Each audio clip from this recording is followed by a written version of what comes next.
कभी कभी जीवन इतना भारी हो जाता है कि हम खुद को ही पहचान नहीं पाते। कभी लगता है जैसे दिमाग हमारे खिलाफ खड़ा है, कभी लगता है मन हमेशा वही बातें दोहराता है जो हमें सबसे ज्यादा चोट पहुंचाती हैं। रात को नींद नहीं आती, सुबह उठकर मन खाली महसूस करता है। कभी सब ठीक होते हुए भी अंदर एक शोर चलता रहता है, जैसे कोई अदृश्य वजन जो हमें एक पल भी चैन नहीं लेने देता।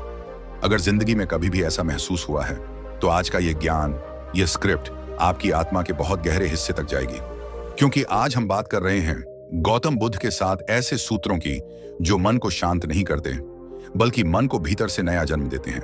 अगर आप अंत तक सुनोगे तो मैं वादा करता हूं आप अपने मन से पहली बार दोस्ती करोगे। तो चलिए शुरू करते हैं। गौतम बुद्ध ने कहा था, मन ही सब दुखों का स्रोत और मन ही सब शांति का दरवाजा है। मन को जीता तो जीवन जीता, मन हार गया तो जीवन हमेशा मुश्किल ही लगेगा। तो आज के इस पहले भाग में हम उन 4 महाशक्तिशाली सूत्रों को समझेंगे जो मन को शांत, स्थिर और हल्का बनाते हैं। सूत्र 1, सांस पर ध्यान, माइंडफुलनेस ऑफ ब्रीदिंग। हम हर दिन 20,000 से ज्यादा बार सांस लेते हैं, पर एक भी बार यह महसूस नहीं करते कि इस सांस में कैसी शक्ति छिपी है। एक बात सोचिए, जब हम घबराते हैं तो सबसे पहले कौन बिगड़ता है? सांस। जब गुस्सा आता है सांस तेज हो जाती है, जब दुख आता है सांस धीमी और भारी हो जाती है। यानी हमारी सांस ही हमारे मन का शीशा है। बुद्ध ने कहा, अगर तुम अपनी सांस को नियंत्रित कर लो तो मन अपने आप शांत हो जाएगा। अब सोचिए, अगर आप सिर्फ अपनी सांस को थोड़ी देर देखना शुरू कर दें तो मन का तूफान कैसे शांत होगा। मान लीजिए आप किसी बात पर बहुत परेशान हो, आपके दिमाग में 100 बातें घूम रही हैं, किसी की गलती, किसी का व्यवहार, कोई डर, कोई याद। आपका मन तेजी से चल रहा है और आपको लगता है कि अभी फट जाऊंगा। अब उसी समय आप बस 10 सेकंड के लिए रुकिए, अपनी आंखें बंद कीजिए, एक गहरी सांस लीजिए और ध्यान दीजिए कि हवा अंदर कैसे जा रही है, कैसे बाहर आ रही है। बस 6 बार ऐसा करेंगे तो मन का 60 से 70% तनाव तुरंत खत्म हो जाता है, क्योंकि सांस हमेशा वर्तमान में होती है, अतीत में नहीं, भविष्य में नहीं। जब आप सांस को देखते हो तो आपका मन अतीत की चोटों से निकलकर वर्तमान की शांति में लौट आता है। और जब मन वर्तमान में होता है वह शांत होता है, स्थिर होता है, हल्का होता है। अगर कभी मन दुखी हो जाए, अगर कभी गुस्सा बढ़ जाए, अगर कभी दिमाग बिखर जाए तो कुछ मत करो, सिर्फ सांस पर ध्यान दो। यही बुद्ध का पहला सूत्र है। सूत्र 2, अनित्य का नियम। जिंदगी में दुख क्यों आता है? क्योंकि हम ये मान लेते हैं कि जो आज है वो हमेशा रहेगा, लेकिन बुद्ध कहते हैं अनित्य, सब अनित्य है। Some things last, some things pass, but nothing stays the same. यह नियम दुनिया की सबसे गहरी सच्चाई है। एक आदमी था जिसे किसी ने बहुत बुरी तरह अपमानित किया। उसके दिल में आग लग गई। वह कई दिनों तक उसी बात को सोचता रहा। कई बार सोचा कि बदला लेना चाहिए, कई बार सोचा कि खुद को गलत साबित करूं, पर समय बीता, दिन महीने बने और महीनों बाद वह आदमी उन बातों को याद भी नहीं करता था। जो बात तब पहाड़ जैसी लग रही थी वह बाद में राई की तरह छोटी हो गई। यही है अनित्य का अर्थ। Everything changes, nothing stays, no emotion is final. क्योंकि जब आप समझ जाते हो कि आपकी तकलीफ हमेशा रहने वाली नहीं है, आपका दुख हमेशा रहने वाला नहीं है, आपकी समस्या हमेशा रहने वाली नहीं है, तो मन में एक हल्कापन आता है। मन कहता है ठीक है, यह भी गुजर जाएगा। और जैसे ही मन यह स्वीकार करता है, दर्द आधा खत्म हो जाता है। जो बदलता है उससे मत लड़ो, उसे बहने दो। बहता हुआ पानी कभी गंदा नहीं होता। सूत्र 3, प्रतिक्रिया से पहले रुकना। अगर जीवन में कोई एक चीज आपकी 50% समस्याएं खत्म कर सकती है तो वह है रिएक्ट करने से पहले 3 सेकंड रुकना। लड़ाई क्यों होती है? क्योंकि हम तुरंत जवाब दे देते हैं। गलतफहमी क्यों होती है? क्योंकि हम सुने बिना बोल देते हैं। तनाव क्यों बढ़ता है? क्योंकि हमारा मन बिना सोचे भावनाओं के आधार पर प्रतिक्रिया देता है। बुद्ध कहते हैं, भावना असली नहीं, आपकी प्रतिक्रिया असली है।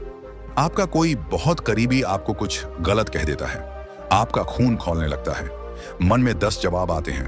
आपका दिमाग कहता है तुरंत जवाब दो, अभी बदला लो, पर आप 3 सेकंड रुक जाते हो, सिर्फ 3 सेकंड। इन 3 सेकंड में भावना शांत होती है, दिमाग संतुलित होता है, सोच साफ होती है, और जिस जवाब से लड़ाई शुरू हो जाती वह टल जाती है। क्योंकि मन तुरंत इंस्टेंट मोड में गलत फैसले लेता है, लेकिन 3 सेकंड उसे सोचने का मौका दे देते हैं। जब मन गर्म हो तो मुंह बंद रखो, जब मन शांत हो तभी बोलो। यह सूत्र बहुत सरल है पर जीवन में चमत्कार करता है। सूत्र 4, छोड़ देने की कला। मन दुख से नहीं टूटता, मन उम्मीदों के बोझ से टूटता है। हम दुख को नहीं पकड़ते, हम स्थितियों को पकड़ लेते हैं, हम लोगों के व्यवहार को पकड़ लेते हैं, हम पुरानी बातों को पकड़ लेते हैं, हम क्यों को पकड़ लेते हैं, और यही पकड़ मन की शांति को मार देती है। एक व्यक्ति नदी में सफर कर रहा था। उसकी नाव में एक बड़ा पत्थर था। वह पत्थर उसने इसलिए रखा था क्योंकि कभी उस पत्थर का उसे उपयोग हुआ था।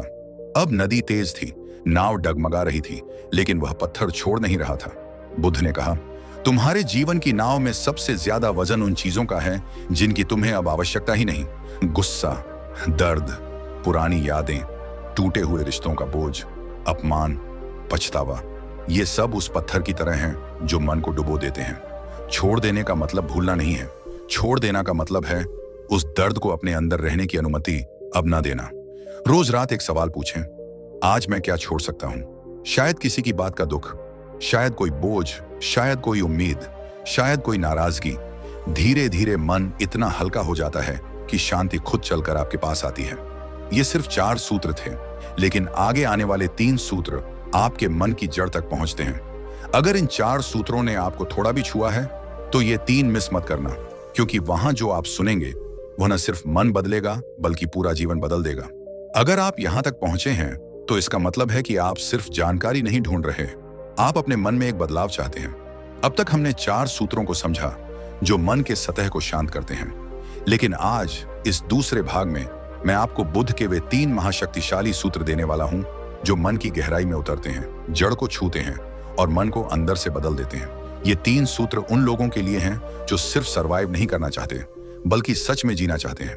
तो चलिए धीरे धीरे गहराई में उतरते हैं। सूत्र 5, संगति का नियम। बुद्ध ने किसी राजा को नहीं, किसी सैनिक को नहीं, किसी विद्वान को नहीं, सबसे पहले संगति को महत्व दिया। क्यों? क्योंकि मन सबसे तेज प्रभावित होता है उस हवा से जिसमें वह सांस लेता है, और वह हवा है हमारी संगति। मन क्यों भटकता है? क्योंकि वह अकेला नहीं चलता, हर पल किसी न किसी के विचारों, बोल, ऊर्जा, भावनाओं से प्रभावित होता है। आप सोचिए, अगर आप 4 लोगों के बीच बैठे हैं जो हमेशा शिकायत करते हों, तो आपकी सोच क्या होगी? अगर आप उनमें बैठे जो हर समय डर, चिंता और असुरक्षा की बातें करते हों, तो आपका मन कैसा हो जाएगा? और अगर आप उन लोगों के साथ रहें जो शांत, सरल, स्थिर और सकारात्मक हों, तो आपका मन किस दिशा में जाएगा? बुद्ध का नियम, जिस संगति में मन रहता है, मन उसी रंग में रंग जाता है। ये सिर्फ शब्द नहीं, ये मनोविज्ञान की सबसे गहरी सच्चाई है। मन शांति चाहता है, लेकिन संगति उसे छोड़ देती है। मन उतना मजबूत नहीं है जितना हम सोचते हैं। मन बहुत नाजुक है और गलत दिशा में बहुत तेज भागता है। अगर आप नकारात्मक लोगों से घिरे हों, तो आपके मन का शांत रहना लगभग असंभव है। तो क्या करें? बुद्ध समाधान देते हैं। 1, उन लोगों को पहचानो जो आपकी ऊर्जा खींचते हैं, आपको हर बार मिलने के बाद थका देते हैं। 2, उन लोगों को भी पहचानो जो मन हल्का कर देते हैं। 3, धीरे धीरे अपनी संगति बदलो। लोगों को काटो नहीं, बस दूरी बना लो। शांति किसी की भी कीमत पर मिल सकती है, लेकिन मन की कीमत पर नहीं। मन की सबसे तेज दवा, सही लोग मन को शांत करने के लिए कभी कभी ध्यान, शास्त्र, किताबें भी उतना काम नहीं करती जितना एक शांत, सरल, सही संगति कर देती है। बुद्ध कहते हैं, सही लोग मन को दर्पण की तरह साफ कर देते हैं। सूत्र 7, दान का नियम, गिविंग हील्स द माइंड। यह सूत्र सुनने में सरल लगता है, लेकिन मन के लिए यह एक गहरा औषधि है। हमारे मन का सबसे बड़ा शत्रु है स्वार्थ, और मन का सबसे बड़ा मित्र है दान। यहां दान का मतलब पैसा देना नहीं है। दान का मतलब है मुस्कान देना, समय देना, अच्छा शब्द देना, सहानुभूति देना, सम्मान देना, क्षमा देना, समझ देना। बुद्ध कहते हैं, जिस मन में देना शुरू होता है उसमें दुख रह ही नहीं सकता। क्यों? क्योंकि जब आप देते हो, आप अपने दुख से बाहर निकलते हो। आप खुद पर से ध्यान हटाकर दूसरे की जरूरत को महसूस करते हो, और उसी पल आपका दुख नरम पड़ जाता है, हल्का हो जाता है। यह विज्ञान है। जब आप दें तो आपके दिमाग में ऑक्सीटोसिन और डोपामिन निकलता है, जो आपको तुरंत हल्का और शांत कर देता है। एक बूढ़ी स्त्री हर दिन मंदिर के सामने बैठी रहती थी, बहुत दुखी, बहुत अकेली। एक दिन बुद्ध उसके पास गए और पूछा, तुम इतनी दुखी क्यों हो? स्त्री रोते हुए बोली, मेरा मन टूट गया है, मैं अकेली हूं, मेरे पास कुछ नहीं है। बुद्ध ने कहा, अगर तुम दुनिया में कुछ भी नहीं दे सकती तो एक चीज जरूर दे सकती हो। स्त्री ने पूछा, कौन सी? बुद्ध मुस्कुराए, अपनी मुस्कान। अगले दिन बूढ़ी स्त्री ने मंदिर आने वालों को बस मुस्कुराकर देखा। किसी को जल दिया, किसी को पानी दिया, किसी बच्चे को प्यार से सिर पर हाथ फेरा। 2 हफ्तों में उसका चेहरा चमकने लगा। उसका मन हल्का हो गया, उसका दुख कम हो गया। क्यों? क्योंकि उसने देना शुरू किया, और देने से मन में ऊर्जा आती है, शांति आती है, प्रसन्नता आती है। हम दुखी इसलिए होते हैं क्योंकि हम उम्मीद करते हैं, और शांति इसलिए आती है क्योंकि हम देना सीखते हैं। बुद्ध कहते हैं, जो देता है वह अपने दुख के बंधन से आजाद हो जाता है। हर दिन कम से कम एक काम बिना स्वार्थ के करें। किसी को रास्ता बताना, किसी का मन हल्का करना, किसी को माफ करना, किसी को धन्यवाद कहना, किसी को प्रोत्साहित करना। आप देखेंगे मन का बहुत बड़ा बोझ उतर जाएगा। इन 7 सूत्रों में एक एक दुनिया छिपी है। सांस में शांति, अनित्य में स्वतंत्रता, रुकने में समझ, छोड़ने में हल्कापन, संगति में सुरक्षा, दान में प्रसन्नता और मन को देखने में मुक्ति। अगर आप इन सूत्रों को धीरे धीरे अपनाते चले जाएं, तो आपका मन सिर्फ शांत नहीं होगा, बल्कि चमकने लगेगा। याद रखिए, मन जितना शांत होता है, जीवन उतना सुंदर हो जाता है। अगर आपको यह ज्ञान अच्छा लगा तो साइलेंट नीति ऐसे ही गहरे बुद्ध ज्ञान के लिए वीडियो को लाइक और सब्सक्राइब जरूर कीजिए, क्योंकि अगली कहानी आपके मन के किसी ऐसे हिस्से को छूने वाली है जिसे आपने शायद आज तक नहीं सुना होगा।